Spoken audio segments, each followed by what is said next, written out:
This lesson is called inverse trig. So we've been talking about some trig functions. Well, today we're going to talk about how to find missing angles. We've been using our trig functions only to find missing sides so far. So let's look at this one right here. Can you find angle A in the right triangle to the right? If so, how?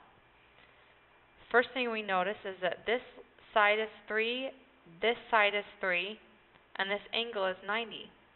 So this has to be a 45, 45, 90 degree triangle by definition. So this is 45 and this is 45. So angle A is 45. Not too bad. Alright, what about the second triangle? Can you find angle A? It's denoted as theta because it's missing. We don't know what it is. And all I know is 2 side lengths. I could find the third side by using the Pythagorean theorem, but that doesn't tell me anything about the missing angle. I can't use our special triangles to find it because I don't know anything about these angles. So I need to use our trig ratios to be able to find that. Now here by definition is what inverse trigonometry is. If theta is an acute angle, which it will always be acute in a 90 degree triangle or a right triangle because the other 2 angles can't be bigger than 90 because there's only 180 degrees in every triangle. So that's impossible. So it has to be an acute angle here when we're talking about these triangles. The inverse sine of A equals theta. Well, A is on the sine ratio, the opposite over hypotenuse. So we can just plug that in right there. If I take the inverse sine of the opposite side over the hypotenuse, then that will give me the angle.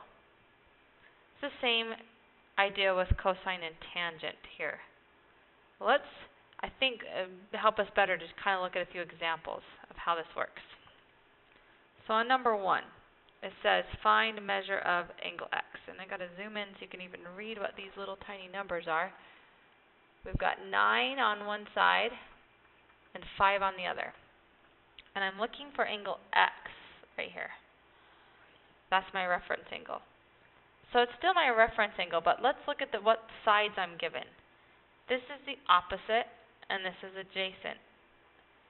So since I was given opposite and adjacent, I'm going to use the tangent ratio. If I think of SOHCAHTOA, so then I say the tangent of what usually goes here every other time I've done it. It's been the measure of this angle. But this time I don't know what that is. So I'm going to say the tangent of x equals 5 over 9, opposite over adjacent. Now, how do we solve for x in this case?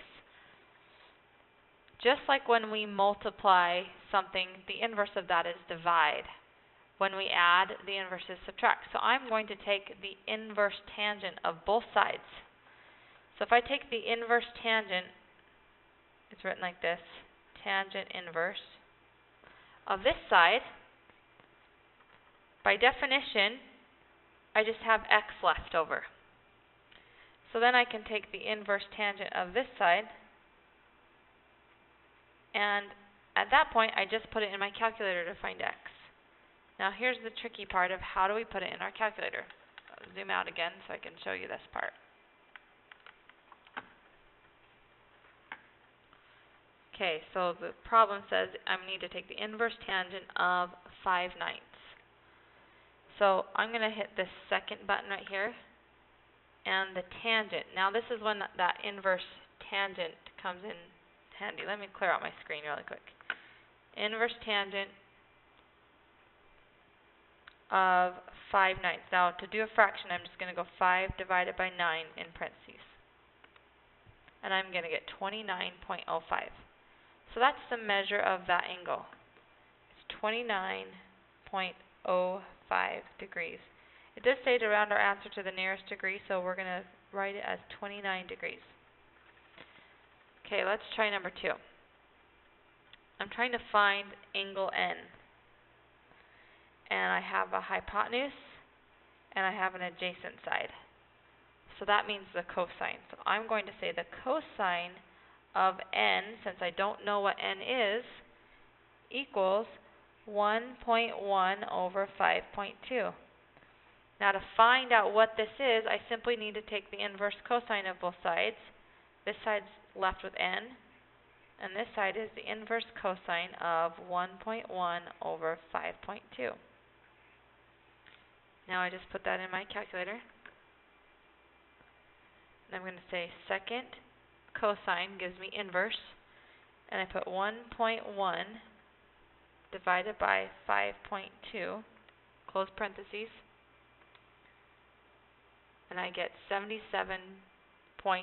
Now it said round to the nearest degree, so it's going to be 78 degrees. Okay, number 3 says find angle Z. I have an opposite side and I have a hypotenuse. So that means I'm going to use the sine.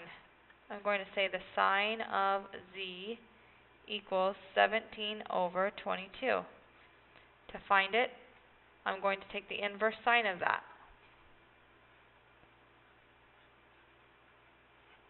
And then I just need to put that in my calculator. I have the inverse sine, so second sine, of 17 divided by 22, close parentheses. And I get 50.6, so the nearest degree would be 51 degrees, would be my Z value. Okay, so let's practice 4 through 9. It's going to tell us what to find, and we need to do it. So this says side x. So on this one, I'm not going to use inverse trig. I'm just going to use the one we talked about the other day, where I use my reference angle of 40, and I have an opposite, and I have an adjacent. So I'm going to say the tangent of 40. Now notice, since I know the angle, it goes here. When I don't know the angle, I put a variable there, but I know it's 40. Equals x over 2. So if I multiply both sides by 2, I get 2 tangent of 40 equals x. If I put that in my calculator, just to save us a little time, I'm just going to type it in since I've shown you plenty of times. Well, I'll show you real quick. 2 tangent of 40, and I get 1.67. It says to round to the nearest hundredth, so we'll go 1.68. And that would be the length. 1.68 feet would give me x. That makes sense because this side is 2, so that would make sense here. Okay, this one says find side y. So this is my reference angle here. If I go across, it's opposite, adjacent again. So I'm going to take the tangent of 35 equals 4 over y. Now on this one we can just use our magic trick and switch places with y on this side, and we take 4 and divide by the tangent of 35. And if you don't know what I did just right there, you need to watch the notes from 8.1, and I will show you how that works. So I take 4 divided by the tangent of 35, and I get 5.71. So y equals 5.71. Number 6. Now this says angle A. Anytime you're looking for an angle, you're using inverse trig. You have to use the inverse trig. So here's angle A. I have an opposite and adjacent. So again, that's tangent once again. So if I say the tangent of A equals 18 over 25. So to solve for A, I need to take the inverse tangent of both sides. And that just leaves A over here, and then on this side, I have the inverse tangent of 18 over 25. I put that in my calculator. I have inverse tangent of 18 divided by 25 is 35.75 if we round to the nearest hundredth. That's what angle A is. 7 says angle X and Y. So same thing, we just got to pick one first. Let's pick X first. So we have opposite, adjacent here. So that would be the tangent of X. We're using a lot of tangent today. 5.94 over 5.66. So x equals the inverse tangent of this 5.94 over 5.66. And then I once again just plug that into my calculator. Sometimes if I move this, it makes it easier to see the calculator. There we go. So I'm going to take the inverse tangent, and I had 5.94 divided by 5.66, and I get 46.38. So angle x is 46.38. Now I need to find angle y. And it maybe would help to round. I usually like to round my angles to the nearest degree, so I would probably call that one 46. But if I'm to find y, now this side is now the opposite, and this side is now the adjacent side. So now I have the tangent of x, or of y, excuse me, equals 5.66 over 5.94. So if I take the inverse tangent of that to find the angle, I'll get my calculator right here, and I have the inverse tangent of 5.66 divided by 5.94, and I get 43.62. Now remember, all these have to add up to be 180 degrees, and look, they do. If you don't trust me, you can add those three numbers together and see that it equals 180 degrees. Pretty awesome. All right, side x here, if we're finding a side, we're not using inverse. We're just doing it straight up. So here's my reference angle. I'm looking for an adjacent side, and I have a hypotenuse. So that's going to be cosine of 33 equals x over 15. Multiply both sides by 15, and I get 15 cosine of 33. And that comes out to be 12.6. Round the nearest hundredths would be 12.58. Okay, last one says angle P. So I'm looking for an angle. So since it says I'm looking for an angle, I know I have to use inverse. So here's angle P. I have an adjacent side, and I have a hypotenuse. So I'm going to use cosine of angle P. Since I don't know it, I'm going to label it as P. And I'm going to put 4.2 over 9.4. So P is going to be the inverse cosine of 4.2 over 9.4. And that equals inverse cosine of 4.2 divided by 9.4. I get 63.5.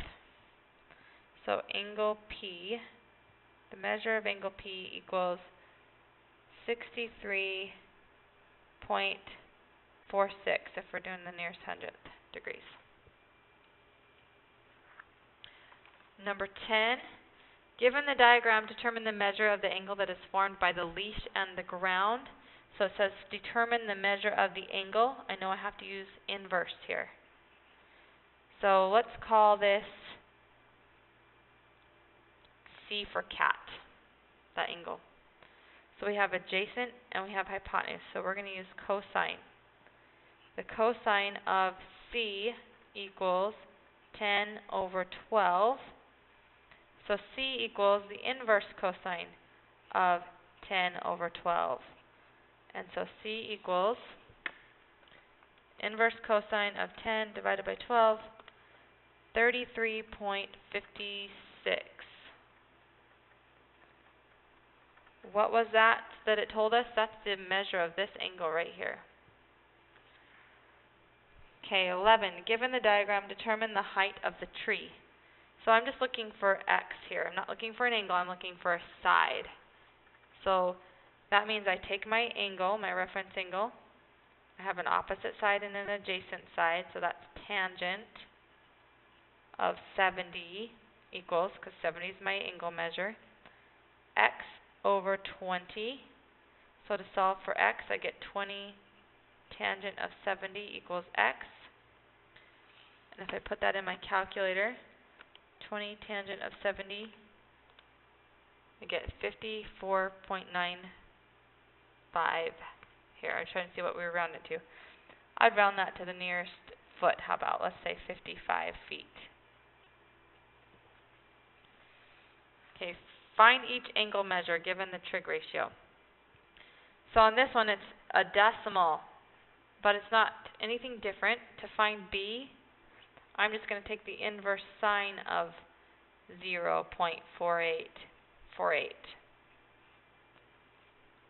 So I go the inverse sine of 0.4848, and I get 28.999, so we'll call that 29. So angle B is 29 degrees. Okay, now I switched this on my notes. I'm going to do the cosine of A here. So I'm going to take the inverse cosine. So A equals the inverse cosine of 0.5150. So A would be sine of 0.5150. We get 59 degrees. So A would be 59 degrees. For the tangent, we'd have the tangent. We take the inverse tangent of both sides, so we have the inverse tangent of 0.6157. Looks like a 2, it's really 7. So I'd go inverse tangent of 0.6157. 31.6. Well, 31.62 degrees. Okay, if you need to rewatch this, if it's still a little bit confusing, you should pause sometimes, rewind. If I go too fast, you can always rewind. That's what's the advantage of this rather than being watching this in the classroom. Sometimes you don't dare to ask questions, but on here, if you have a question, you can always stop it and rewind it at least and try to figure it out on your own. If you're still not sure, you can come after school and get some extra help.